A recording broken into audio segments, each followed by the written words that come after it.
Amém? Amém. Estamos juntos até aqui? Muito bem. Aos Romanos, capítulo 7. Ou vocês não sabem, irmãos, pois falam os que conhecem a lei, que a lei tem domínio sobre uma pessoa apenas enquanto ela está viva? Por exemplo, a mulher casada está ligada pela lei a seu marido enquanto ele vive, mas se o marido morrer, ela ficará livre da lei conjugal, de modo que será considerada adúltera se enquanto o marido estiver vivo, ela se unir com outro homem. Mas se o marido morrer, ela estará livre da lei e não será adúltera se casar com outro homem. Assim, meus irmãos, também vocês morreram para a lei, por meio do corpo de Cristo, para que pertençam a outro, a saber, àquele que ressuscitou dentre os mortos, a fim de que frutifiquemos para Deus. Porque quando vivíamos segundo a carne, as paixões pecaminosas despertadas pela lei operavam em nossos membros, a fim de frutificarem para a morte. Agora, porém, estamos livres da lei, pois morremos para aquilo a que estávamos sujeitos, para que sirvamos da maneira nova, segundo o Espírito, e não da maneira antiga, segundo a letra. Feche seus olhos mais uma vez, curva sua cabeça, vamos falar com Deus. Maneira de orar ao Senhor, por favor. Louvado é o teu nome, Senhor, pela tua palavra. Senhor, a tua palavra, ela vem para mudar, transformar e com certeza melhorar, ó Deus, tudo aquilo que está fora nas nossas vidas. Por isso eu peço, Senhor, fala conosco, ensina-nos, ó Deus, para que possamos andar, Senhor, de acordo com a tua palavra. Usa o teu servo como um vaso, como instrumento, ó Pai, nas tuas mãos. Eu oro em nome de Jesus. Amém. Amém. Assentados.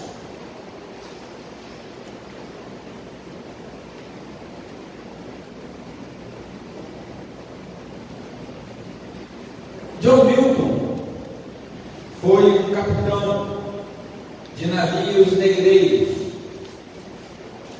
e trabalhou muito tempo transportando escravos na Grã-Bretanha, no Reino Unido. Mas um dia ele tem um encontro com Cristo. Ele se converte, se torna pastor na Inglaterra. E John Milton é o autor de uma das mais maravilhosas canções que nós temos, Amazing Grace, maravilhosa graça. John Milton foi pastor de um jovem chamado William Wilberforce. William Wilberforce era um político britânico que viveu no século XVIII, um homem talentoso, mas que vivia preso nas expectativas do mundo ao seu redor. Sucesso político, estado social e uma vida confortável. Mas em 1785, ele teve um encontro transformador com Cristo. Essa conversão levou Wilberforce a uma crise entre como conciliar sua fé e as pressões do sistema que tolerava a escravidão, o pecado que ele passou a abominar desde então. Tem um filme chamado, em português, Jornada pela Liberdade, cujo título original em inglês é Amazing Grace, que conta a história do William Wilberforce, que diante desse dilema ele percebeu que para seguir a Cristo ele precisava romper com as leis do mundo, ele precisava morrer para essas leis que o prendiam, e a luta de Wilberforce resultou na abolição completa do comércio de escravos no Império Britânico. Mas tudo começou com uma escolha: não se conformar com o mundo, não estar sujeito com o mundo.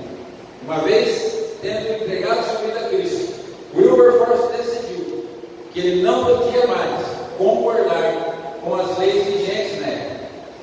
E ele então passa toda a sua vida lutando para que a escravidão fosse abolida na Grã-Bretanha, no Império Britânico, e isso veio a acontecer. Já no final da sua vida, ele consegue então romper com o sistema da época e fazer com que a escravidão fosse abolida na Inglaterra. Nós estamos meditando nessa carta do apóstolo Paulo, e Paulo estava falando justamente sobre isso, que uma vez tendo sido alcançados pela graça, nós não podemos mais viver no pecado. E ele lá no capítulo 6 nós vimos que ele começa dizendo: que diremos então? Vamos continuar pecando?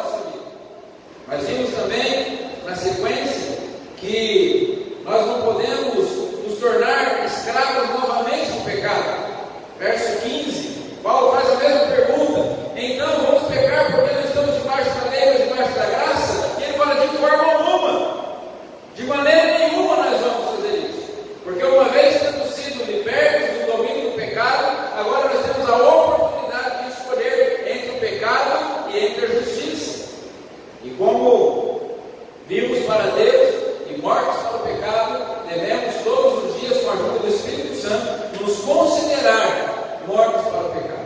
Não devemos deixar que o diabo nos engane, nos fazendo acreditar que ainda estamos vivos para o pecado, para que voltemos às antigas práticas, para que voltemos a nos colocar de novo sob o jugo da escravidão. E depois de refutar esses adeptos ao liberalismo sobre esse perigo da escravidão do pecado, Paulo vai usar essa simples ilustração que nós vemos aqui, porém poderosa, para refutar aqueles que eram legalistas sobre a ineficácia da lei da nova aliança. Depois de falar com os liberais, que aqueles que estavam acusando Paulo de ser libertino, de que ele estava pregando que uma vez tendo sido alcançado pela graça, a gente pode fazer o que quiser, porque nada mais importa. Eles estavam acusando Paulo: olha, esse evangelho que Paulo está pregando é um evangelho que autoriza a gente ver da forma que nós quisermos, porque estamos debaixo da graça. Depois de falar, explicar que não é bem isso, que não é dessa forma que acontece, Paulo agora vira o seu foco para aqueles que não eram liberais, mas agora eram legalistas, e que queriam viver debaixo da lei, queriam que a prática da lei fosse o instrumento pelo qual nós pudéssemos viver debaixo da graça do Senhor. Não somos libertinos, então precisamos agora de um código, precisamos de uma lei, precisamos obedecer a lei. E Paulo agora vai falar, através da ilustração do casamento, de que a lei ela era muito importante, ela foi importante, continua valendo, porém ela não tem mais eficácia sobre aqueles que foram alcançados pela graça. E por que ela não tem? Paulo usa aqui a ilustração do casamento e ele faz uma alegoria, uma comparação de que a esposa ela está ligada ao marido pela lei enquanto ele vive. Quando nós contraímos matrimônio, nós assumimos um pacto, uma responsabilidade, assumimos um compromisso diante de Deus e das pessoas, e uns com os outros, marido com a esposa com o marido, e que viverão juntos até que a morte os separe. Quando que esse compromisso perde a validade? Quando a morte os separa. Então Paulo está usando essa comparação de como o marido é ligado à mulher pela lei enquanto ele vive, que nós também estávamos ligados à lei do pecado e da morte. Nós, quando estávamos sem Cristo, antes da dispensação da graça, antes que a graça nos alcançava, antes que a graça nos alcançasse, nós estávamos sujeitos à lei. E a lei, ela não tem o poder de redimir. A lei, ela não tem o poder de justificar. A lei não tem o poder de nos reconciliar com Deus. A lei, ela simplesmente nos mostra o quanto somos pecadores. Porque a lei não apresenta solução. A lei, ela apenas apresenta o erro e a consequência. Ela apenas apresenta o pecado e o juízo. Mas agora nós não estamos mais debaixo da lei. E o que mudou? A lei perdeu a validade? A lei foi cancelada? A lei foi abolida? Não, de forma alguma. Fomos nós que morremos para a lei. Então, assim como quando um dos cônjuges morre, o outro não está mais sujeito à aliança do casamento, da mesma forma nós. E abrindo um parênteses aqui, hoje nós não estamos com a mensagem sobre casamento e divórcio. Estamos apenas usando o exemplo. Assim como num relacionamento conjugal, quando um dos cônjuges morre, o outro está livre da aliança, está livre do compromisso para, se quiser, contrair um novo matrimônio, assim também nós precisamos entender que nós morremos para a lei. Não que a lei deixou de valer, não que a lei deixou de existir, não que a lei não mais nos mostre o quanto nós somos pecadores, não que a lei não revele o pecado e até nos instigue a ele, de certa forma. Porque você quer ver uma criança que quer fazer uma coisa errada, fala para não fazer. Quer ver a gente querer fazer uma coisa que não deve, é só a gente ficar sabendo que não pode. Quando criança, a gente lia as historinhas lá do Chico Bento, ele era doido por goiaba, mas a graça era roubar a goiaba. Se desse essa bola de goiaba, você acerta o que era aquela lá. Assim somos nós. A lei faz isso conosco. É só falar que não pode, que a gente quer. É só falar que é proibido, que é errado, que é aí que a gente deseja. Agora, namorado tem namorar escondido.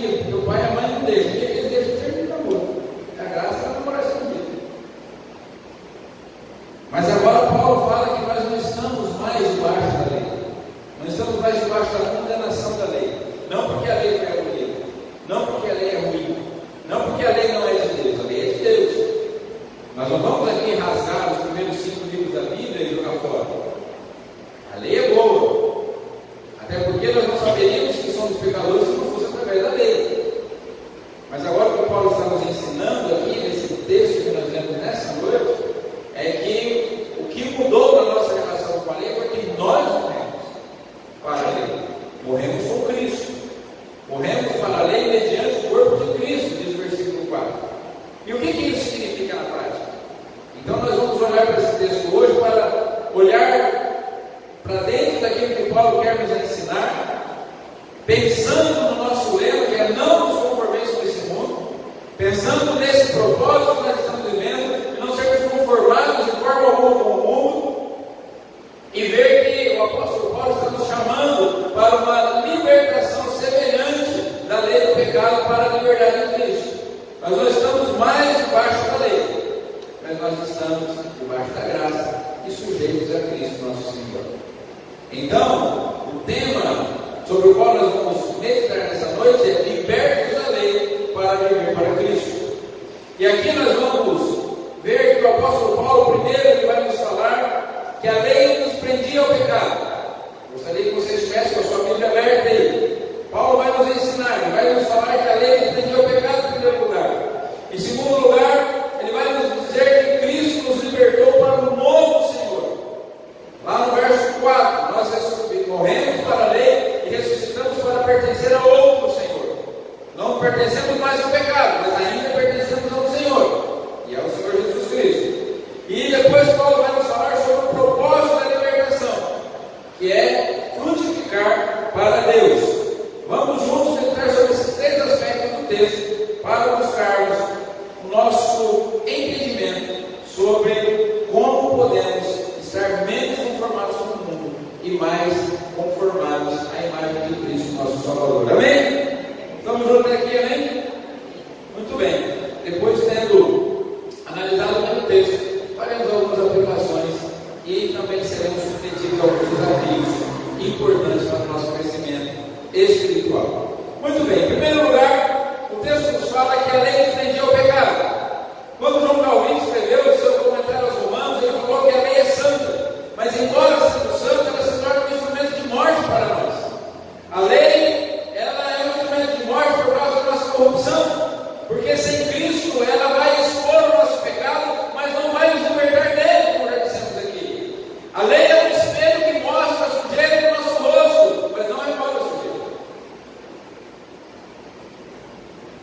Nós chegamos hoje de manhã, levantamos da cama, aí a gente chega no banheiro e olha no espelho e a gente vê aquela imagem maravilhosa, como nós realmente somos. E só olhar no espelho não resolve a nossa vida. O espelho mostra, estamos precisando pentear o cabelo, estamos precisando lavar o rosto, estamos precisando dar uma ajeitada, mas o espelho não faz isso. Assim também a lei mostra a nossa condição, mas não resolve o nosso problema.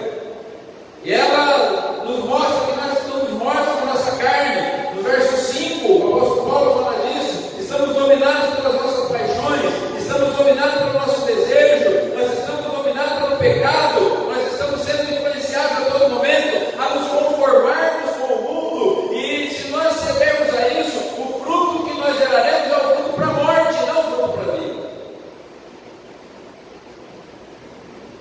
Olhar a lei, ver a lei, entender o nosso problema, entender a nossa condição, mas continuar vivendo na prática do pecado vai fazer apenas com que nós produzamos o fruto para a morte, como produzimos antes de conhecer a Cristo. Se quisermos conhecer a Cristo, se formos alcançados pela graça, mas ainda quisermos viver sob o jugo da lei, não vai ter sobre nós efeito a graça de Deus. Estaremos apenas frutificando para a morte, acumulando mais culpa, acumulando mais pecado. O mundo onde nós vivíamos antes, a forma como vivíamos antes, nos oferecia uma falsa liberdade. O mundo dizia: vamos viver como nós queremos, faça o que você quiser, responda aos seus impulsos, desfrute dos seus desejos. Mas quanto mais nós afundamos no pecado, quanto mais nós buscamos fazer aquilo que a nossa carne deseja, mais escravos nós ficamos, mais presos ao pecado nós ficamos. Portanto, a lei ela vai nos revelar o pecado, mas não vai resolver o nosso problema. Ela nos prende ao pecado. Quanto mais nós conhecemos a lei, mais preocupados nós somos, mais pecadores nós somos, mais transgressores nós somos. Conhecer a lei não basta. Se fosse assim, não tinha nenhum advogado na cadeia. Se fosse assim, não tinha nenhum juiz acusado de corrupção. Porque conhecem muito bem a lei, mas conhecer a lei não é suficiente. Me lembro de um caso que nós tivemos uma ocorrência um tempo atrás. Um advogado bateu no nosso carro e não queria de forma alguma arcar com prejuízo, com a responsabilidade. Tivemos que levar o advogado da justiça para poder receber. Ou seja, aquele que deveria dar o exemplo, deveria ser o cumpridor da lei, por ser o maior conhecedor da lei, precisou ser levado à justiça para poder honrar o compromisso. Então, assim é conosco também. Conhecer a lei não é suficiente. Nós precisamos da graça, da misericórdia do Senhor. Precisamos nos livrar da lei que nos prende ao pecado. Segundo aspecto aqui, Paulo nos ensinando que Cristo nos libertou. Libertou para quê? Cristo nos libertou, estamos junto da lei. Nós morremos com Cristo. Estamos livres da lei? Sim, estamos livres da lei. Para fazer aquilo que nós queremos, para fazer o que a nossa alma deseja, para fazer o que a nossa carne deseja, de forma nenhuma. Nós somos libertados da lei para pertencer ao outro Senhor. Ele nos comprou. Ele foi lá e ele quebrou os grilhões e nos comprou para si. Paulo diz agora que nós pertencemos a outro, que é Cristo, que ressuscitou dos mortos, está no verso 4. Então a gente morre com Jesus para a lei e a gente ressuscita com Jesus para pertencer a Jesus, para pertencermos a um novo Senhor. Mas esse Senhor não é o Senhor que nos oprime, esse Senhor não é o Senhor que nos condena. Esse Senhor, ao contrário da lei, Ele não apenas mostra o nosso pecado, mas Ele resolveu o nosso problema do pecado. E por isso nós devemos querer pertencer a esse Senhor e não vivermos debaixo do jugo da lei.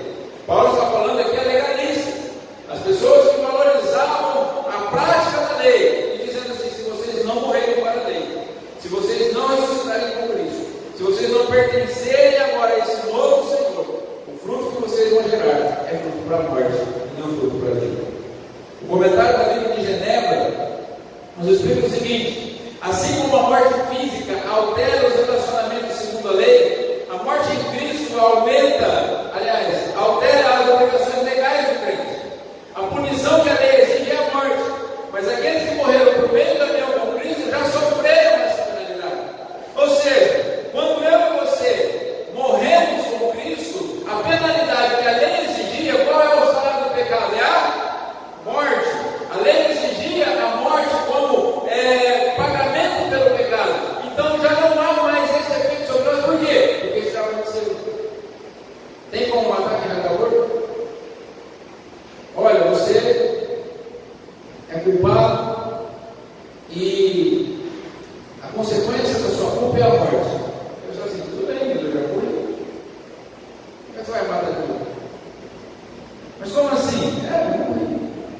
Conta-se que certo dia Martinho Lutero acordou e Satanás, o demônio, sei lá quem, estava lá no quarto dele. Ele olhou para ele e falou assim: eu tenho aqui a lista dos seus pecados, você está achando muita coisa? Olha aqui as listas dos seus pecados, você deixa eu ver. Estava lá todos os pecados de Lutero, lá, uma lista enorme. Lutero falou assim: com essa caneta aí, escreveu embaixo da lista: o sangue de Jesus Cristo, seu Filho, nos purifica de todo pecado. Toma sua lista e vai embora daqui. E assim é conosco. Se nós estamos debaixo da lei, a lei prescreve que nós temos que morrer, mas se nós já morremos com Cristo, não há mais prescrição. Não há mais a condenação. Por isso que Paulo vai nos falar também ainda nessa carta aos Romanos que nenhuma condenação há para aqueles que estão em Cristo Jesus. Então, a penalidade que nós deveríamos sofrer, nós já sofremos em Cristo. A lei já fez a nós todo o mal que ela pode fazer. Ela não tem mais autoridade para nos condenar. Nós não podemos mais ser condenados pela lei, porque morremos com Cristo, se é que morremos. Mas se ainda insistimos em estar vivos para a lei, então a penalidade da lei continua valendo sobre nós. A pergunta é: nós morremos para a lei? Ou ainda estamos querendo viver sob o jugo da lei? Charles Hodgkin explica que a morte em Cristo não apenas nos liberta da pena da lei, mas também do domínio tirânico dela sobre nós. Nós não estamos mais casados com o pecado, mas unidos a Cristo. Isso é graça. Imagina então um marido ou uma esposa que sofre um casamento abusivo, um relacionamento abusivo,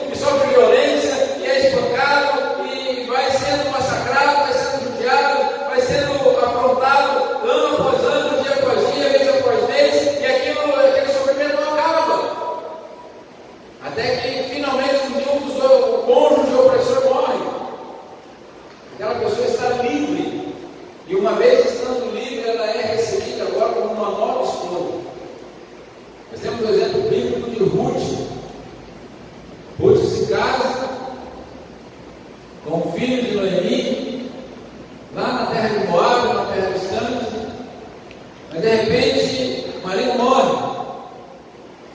E quando o marido de Ruth morre, ela vem embora para Belém com Noemi, se casa com Boaz, um novo marido, um novo esposo, para viver uma nova história, que se torna, como nós conhecemos na história bíblica, bisavó de Davi, que está na linhagem de Jesus Cristo, nosso Salvador. Pelo fato daquela primeira aliança, daquele primeiro pacto ter acabado com a morte do primeiro marido, ela pôde viver uma nova história, uma história abençoada.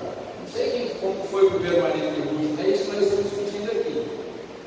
Mas a ideia é que nós saibamos que uma vez tendo morrido para a lei, morrido para a primeira aliança, morrido para aquele sistema que nos prendia e que nos amarrava ao pecado, agora nós estamos livres para pertencer a Jesus.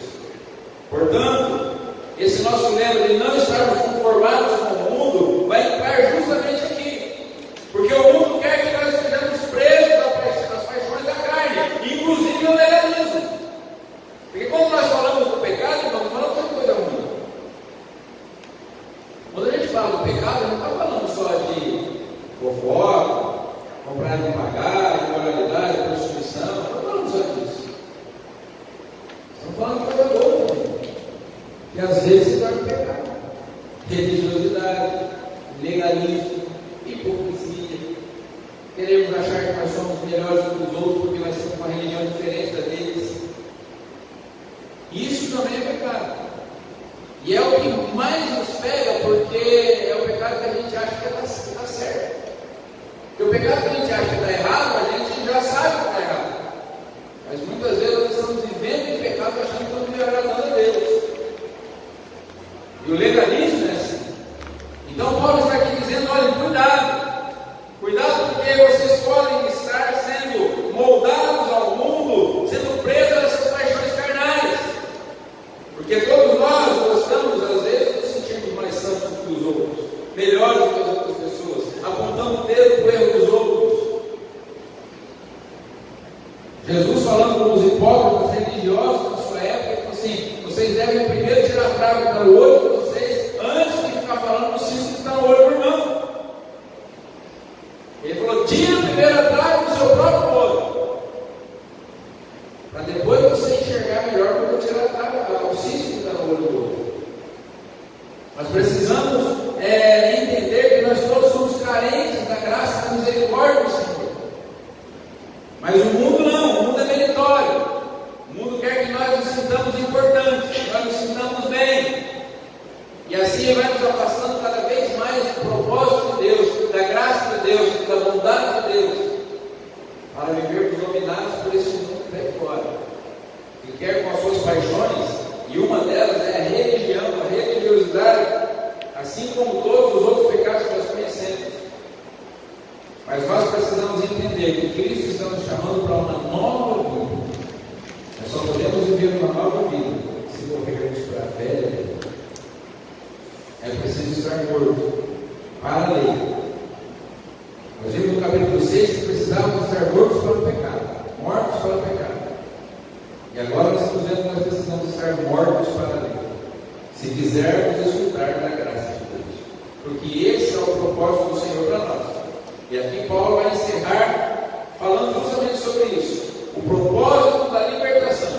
Por que nós fomos libertos através da morte de Cristo, tendo morrido com Ele, para morrer para a lei que nos aprisionava, e agora pertencemos ao nosso Senhor, o novo Senhor. Qual o objetivo disso tudo? Dar frutos para Deus. Qual é o fim principal do homem? Porque o homem existe. Primeira pergunta do Catecismo de Westminster: o homem existe para a glória de Deus e para gozar dele para sempre. Esse é o propósito. Por que Jesus morreu? Muita gente acha que Jesus morreu pelos nossos problemas. Jesus morreu para fazer a gente feliz, para curar as nossas enfermidades, para dar carro, dinheiro, saúde, comida, roupa, e para a gente ter uma religião mais bonita que os outros.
lei de Cristo.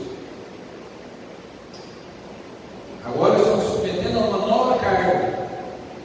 Sabe aquele fardo que Jesus falou, que é suave, que é leve? É esse fardo que eu decidi carregar. Jesus falou assim: porque o meu jugo é suave, o meu fardo é leve. E agora eu decidi carregar. Não porque existe uma lei me obrigando, mas por amor àquele que me salvou. Eu estava preso, estava aprisionado, eu era escravo, e eu morri para aquela lei que me escravizava, ressuscitei agora para uma nova lei, agora é a lei do amor. É a lei pela qual eu me submeto voluntariamente ao Senhor de Cristo.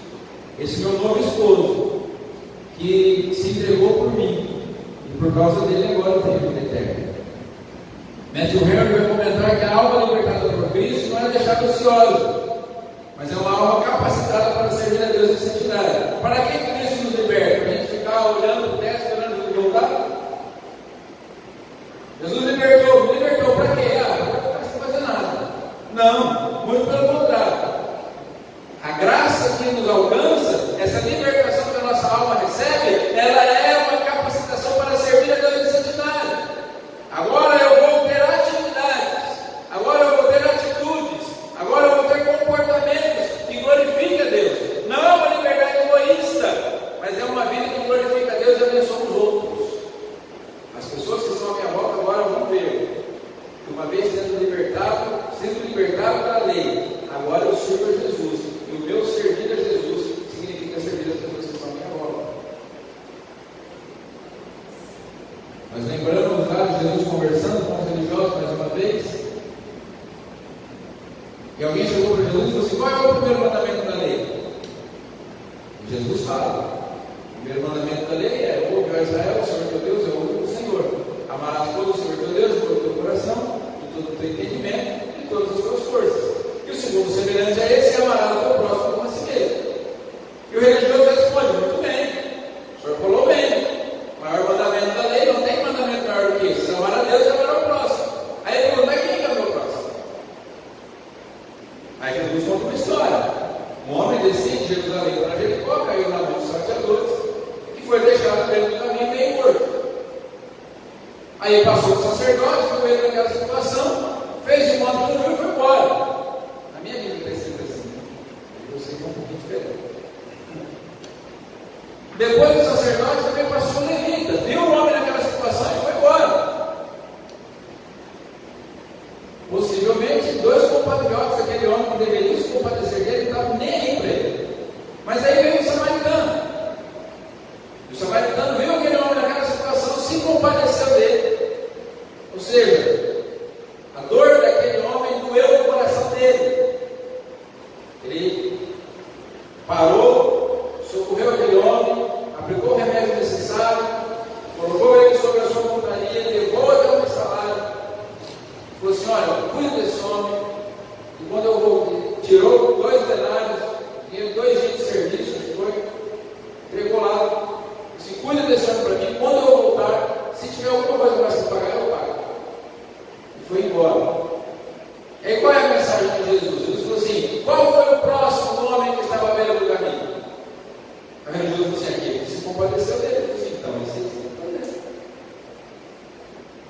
Tem alguém que já me pergunta para você? Não interessa quem seja, você tem que servir. Você tem que produzir um fruto que glorifique a Deus, porque você morreu para a lei para isso. Você foi comprado, você foi resgatado, você foi liberto do pecado, você foi liberto da lei para quê? Não é para ficar vivendo uma vida ociosa, não é para ter uma fé egoísta, não é para viver uma religiosidade só dentro de casa, mas é para frutificar a fim de que o nome do Senhor seja glorificado. Antes nós servíamos na velhice da letra, conforme está lá no verso 6.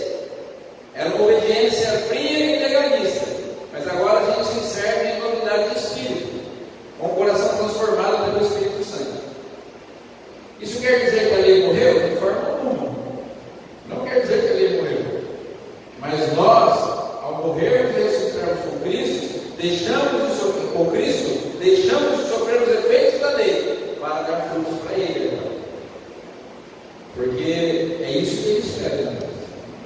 Esse investimento que Jesus fez em nós, Ele não fez a toa. Deus não desperdiça recursos.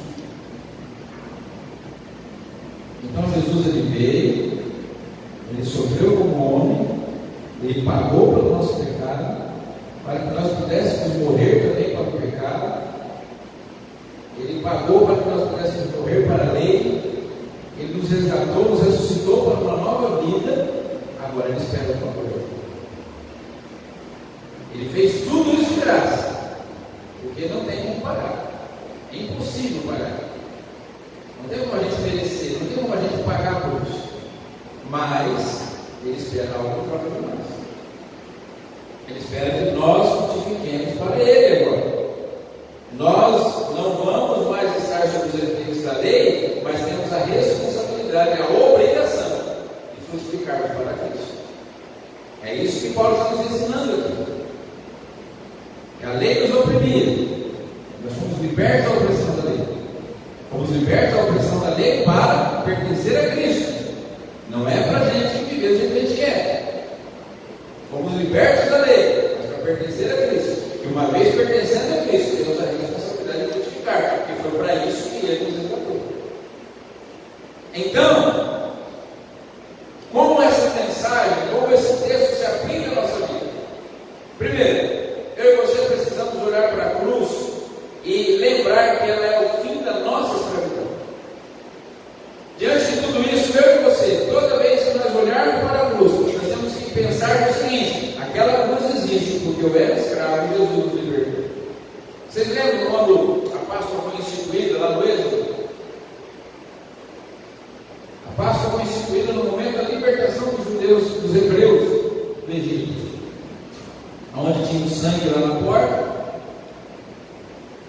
o anjo da morte não entrou e os primogênitos foram poupados.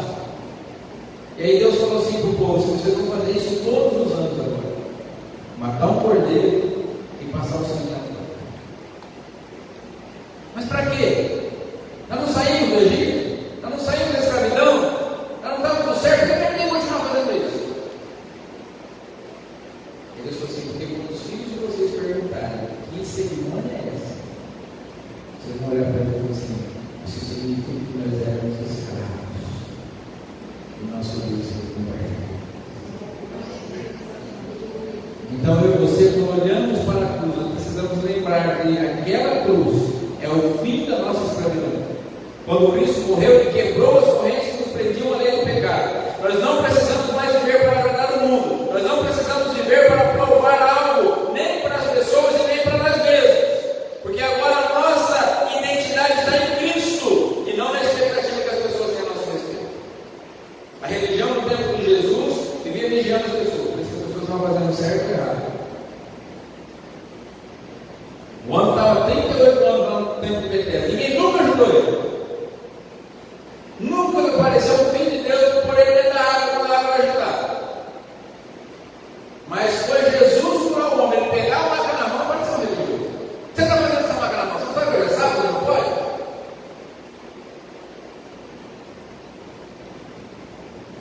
A Bíblia não fala, mas o homem respondeu assim: me ajudar quando eu estava caído aqui, você não tem, né? Me ajudar quando eu estava aqui, não apareceu 38 anos aqui. Porque a lei é assim, a lei nos vigia, ela fica olhando performance, fica olhando entre fazendo certo e fazendo errado. A lei não fala assim: irmão, você está caído, vem cá, vou te ajudar. Vamos andar com você. Depois você tem a mão. Não, a lei não é isso. A lei quer que a gente tenha performance. A lei, nessa dispensação da lei, você tem que mostrar os resultados. Mas quando nós estamos debaixo da graça, vivendo aquilo que Cristo fez por nós, nós frutificamos para o Senhor, não é para agradar ninguém, e nem para fazer bonito para ninguém. Nós precisamos olhar para aquela cruz e saber que Cristo morreu para livrar-nos da escravidão do pecado. Segunda lição que nós aprendemos aqui é que nós precisamos viver para o nosso novo esposo. Ou seja, se Jesus me comprou, se Jesus pagou o preço da minha escravidão, se Ele me libertou, agora é para Ele que eu vou viver. Eu não vivo mais para mim, eu não vivo mais para os meus filhos, eu não vivo mais para minha esposa, eu não vivo mais para o mundo lá fora, eu não vivo mais para as pessoas que têm expectativa a meu respeito, agora eu vivo para Cristo. É para Jesus que nós devemos viver, porque se nós pertencemos a Cristo, a nossa vida deve refletir essa nossa união com Cristo.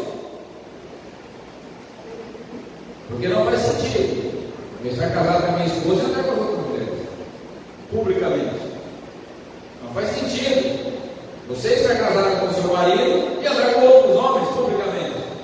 Assim como não faz sentido nós estarmos em união com Cristo e andarmos no braço dado com o mundo. Se nós pertencemos a Cristo, é a Cristo que nós vamos servir. Assim como o casamento exige fidelidade, a nossa relação com Jesus exige que nós rejeitemos os amantes do mundo. Quais são esses amantes? O orgulho, a ganância, a sensualidade e tantos outros. Devemos rejeitar tudo isso e viver para Jesus. Nós estamos debaixo da lei, estamos debaixo da graça, aleluia, mas pertencemos a Jesus. Se estamos debaixo da graça, nós pertencemos a Jesus. Se não pertencemos a Jesus, não estamos debaixo da graça, e ainda estamos debaixo da lei. Portanto, se nós cremos que essa mensagem é para nós, eu creio que é, nós precisamos pertencer e viver para o nosso novo Senhor. Amém? Amém. Terceira e última lição aqui desse texto para nós é que se a cruz nos libertou, se nós pertencemos ao novo Senhor, agora que eu e você possamos produzir frutos que possam glorificar a Deus. Perguntemos-nos: nossa vida está gerando frutos de amor, paciência e bondade? As pessoas que olham para nós veem Jesus em nós. Assim como quando alguém chegou na Índia para falar de Jesus, e um aldeão falou assim: eu conheço esse Jesus que você está falando, já esteve aqui. E aí o missionário disse: impossível, Jesus nunca veio ainda. Senão ele veio assim. Ele veio aqui com a gente. Ele pregou o evangelho para nós, ele falou: pelo amor de Deus, eu conheço esse Jesus aí. A gente tinha passado lá, nós estávamos num lugar assim, do apóstolo dos pensamentos. Tão parecido que era com Cristo. E quando falaram do Cristo, provavelmente assim, nós conhecemos esse homem. Nossa vida está gerando frutos assim, que as pessoas veem Cristo em nós. As pessoas olham para ele e você tem uma coisa diferente de você. O que é Cristo diferente? Será que a nossa paciência, a nossa bondade, o nosso amor para com todas as pessoas, onde andamos e tudo que fazemos, reflete essa nossa liberdade que temos em Cristo? Ou será que nós ainda estamos presos naqueles velhos padrões da carne? Bateu, levou. Paga um boi para entrar numa briga, um boiado para sair.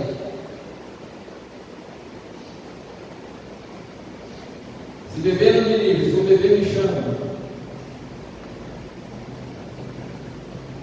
Se tem uma rodinha de imoralidade, pera aí que eu estou chegando. Será que é assim que temos vivido? De acordo com esses velhos padrões da carne, da religiosidade, criticando todo mundo, acusando todo mundo? Ou será que decidimos romper com a lei opressora? Voltando à nossa história lá no começo, William Wilberforce poderia ter se conformado com o mundo, aceitado a escravidão como normal e vivido para o seu conforto. Wilberforce é um homem rico, bem quisto na sociedade, uma pessoa privilegiada. Ele poderia simplesmente ter sentado no banco de igreja e vivido a sua vida cristã, louvando a Jesus, cantando os hinos da igreja, esperando Jesus voltar. Mas ele escolheu morrer para as leis do sistema e viver para Cristo. Ele escolheu comprar essa briga. O caminho não foi fácil. Levou anos de luta e de oposição. Mas ao se recusar a se conformar, ele deu fruto para Deus e libertou milhões de escravos. Hoje, nesse texto de Romanos 7:6, nós somos lembrados que também fomos libertos. Mas não fomos libertos para viver para nós mesmos. Fomos libertos para pertencer a Cristo. Portanto, queridos irmãos e irmãs, que nós não nos conformemos com esse mundo. Que nós possamos morrer para a lei do pecado e vivamos para o ressuscitado nosso Senhor Jesus Cristo, porque Ele é digno de toda a honra, de toda a glória, de todo o louvor. Amém? Fique em pé, então, por favor.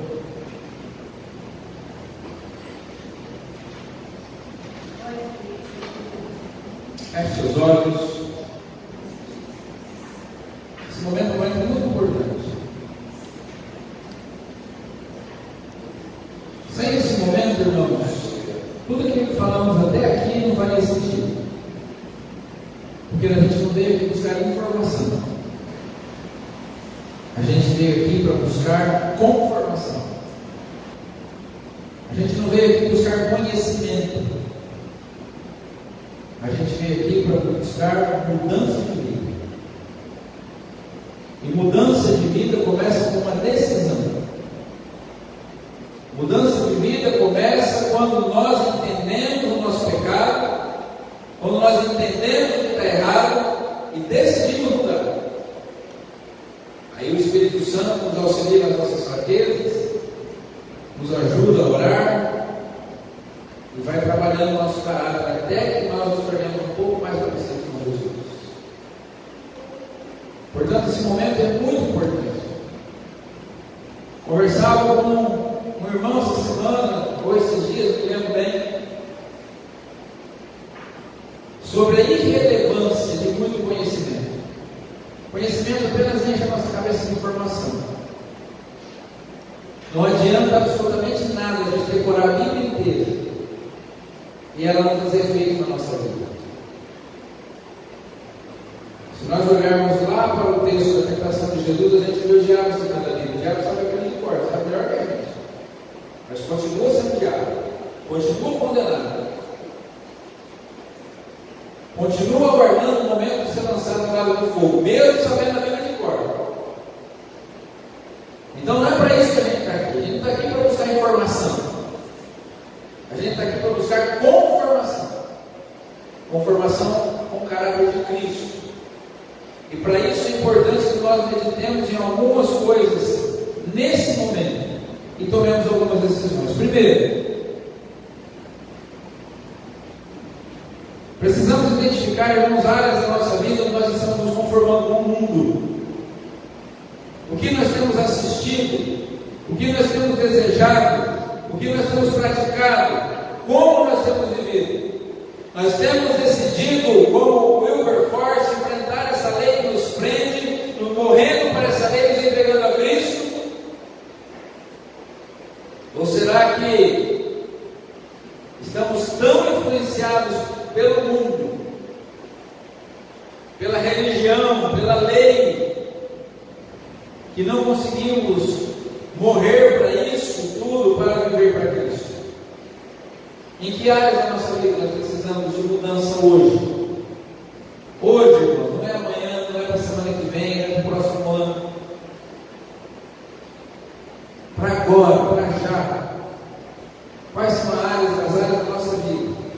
Qual é a lei que está imperando no nosso coração para a qual nós precisamos morrer hoje? Talvez você precise morrer para a lei da imoralidade.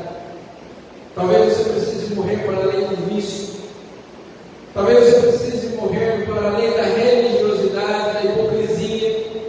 Talvez você precise morrer para a lei da maledicência. Para que lei eu e você precisamos morrer nessa noite, irmão? Jesus já morreu por nós. Nós precisamos apenas estar crucificados com Cristo e ressuscitar para uma nova vida, ressuscitar para um novo propósito. Irmãos, que hoje seja o dia em que eu e você possamos decidir e nos comprometer a viver buscando fruto para Deus. Pode ser um ato de serviço, pode ser uma palavra de encorajamento, pode ser um tempo de oração mais profunda, pode ser um tempo de mais leitura da palavra. Irmãos, hoje precisa ser o dia em que nós vamos decidir frutificar para o Senhor.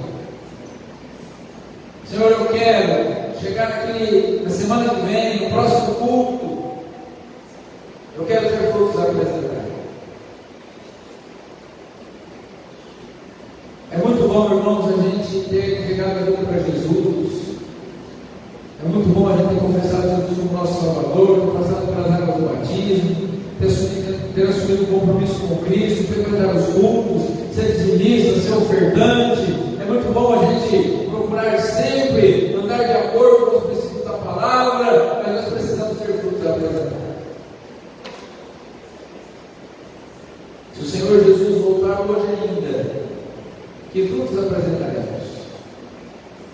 nossa vida de oração, as pessoas que nós temos levado a Cristo, a nossa maneira de falar, a nossa maneira de viver.